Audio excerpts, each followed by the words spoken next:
ಒಬ್ಬ ಕುಡುಕ. ಅವನು ಯಾವಾಗ್ಲೂ ತಿಂತ ಕುಡಿತಾ ಮನೆಯವರಿಗೆಲ್ಲ ತೊಂದರೆ ಕೊಡ್ತಿರ್ತಾನೆ.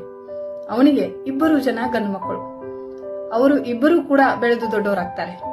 ಅದರಲ್ಲಿ ಒಬ್ಬ ಮಗ ಸೇಮ್ ತಂದೆ ಹಾಗೇನೆ ದೊಡ್ಡ ಕುಡುಕನಾಗ್ತಾನೆ. ಯಾವಾಗ್ಲೂ ಕುಡಿತಾ ತಿಂತ ಎಲ್ಲರಿಗೂ ತೊಂದರೆ ಕೊಡ್ತಿರ್ತಾನೆ. ಆದ್ರೆ ಇನ್ನೊಬ್ಬ ಮಗ ಹಾಗಲ್ಲ. ಅವನು ಕುಡಿಯೋದಿರ್ಲಿ, ಅದನ್ನ ಮುಟ್ತಾನೂ ಇರ್ಲಿಲ್ಲ. ಮನೆಯ ಜವಾಬ್ದಾರಿಗಳನ್ನ ತನ್ನ ಹೆಗಲ ಮೇಲೆ ಹೊತ್ಕೊಂಡು ನಡೆಸ್ತಾ ಇದ್ದ. ಓದಿನಲ್ಲೂ ಕೂಡ ಮುಂದೆ ಇರ್ತಿದ್ದ. ಹೀಗೆ ಯಾರೋ ಒಬ್ರು ಒಂದಿನ ಅವ್ರನ್ನ ಕೂರ್ಸಿ ಕೇಳ್ತಾರೆ, ನೀವಿಬ್ರು ಯಾಕೆ ಹೀಗಾಗಿದ್ದೀರಾ ಅಂತ. ಅದರಲ್ಲಿ ಆ ಕುಡುಕ ಮಗ ಹೇಳ್ತಾನೆ, ನಾನು ನನ್ನ ತಂದೆಯನ್ನ ನೋಡಿ ಬೆಳೆದಿದ್ದೀನಿ, ಹಾಗೆ ನನ್ನ ತಂದೆ ತರಾನೇ ನಾನು ದೊಡ್ಡ ಕುಡುಕ ಆಗಿದ್ದೀನಿ ಅಂತ ಹೇಳ್ತಾನೆ. ಅದೇ ಪ್ರಶ್ನೆಯನ್ನ ಇನ್ನೊಬ್ಬನಿಗೆ ಕೇಳಿದಾಗ ಆತ ಕೂಡ ಹೀಗೆ ಹೇಳ್ತಾನೆ, ನಾನು ಕೂಡ ನನ್ನ ತಂದೆಯನ್ನ ನೋಡಿ ಬೆಳೆದಿದ್ದೀನಿ, ಅವ್ರ ತರ ನಾನು ಆಗ್ಬಾರ್ದು ಅಂತ ಹೀಗಾಗಿದ್ದೀನಿ ಅಂತ ಹೇಳ್ತಾನೆ.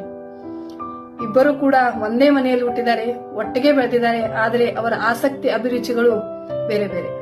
ಹೀಗೆ ನಮ್ಮ ಜೀವನದಲ್ಲೂ ಕೂಡ ಅನೇಕ ಸವಾಲುಗಳು ಬರ್ತವೆ. ಅದರಲ್ಲಿ ಒಳ್ಳೆಯದನ್ನ ಆಯ್ಕೆ ಮಾಡ್ಕೊಳ್ಳೋ ಜವಾಬ್ದಾರಿ ನಮ್ಮದಾಗಿರುತ್ತೆ. ಒಳ್ಳೆಯದನ್ನೇ ಆಯ್ಕೆ ಮಾಡ್ಕೊಳ್ಳೋಣ.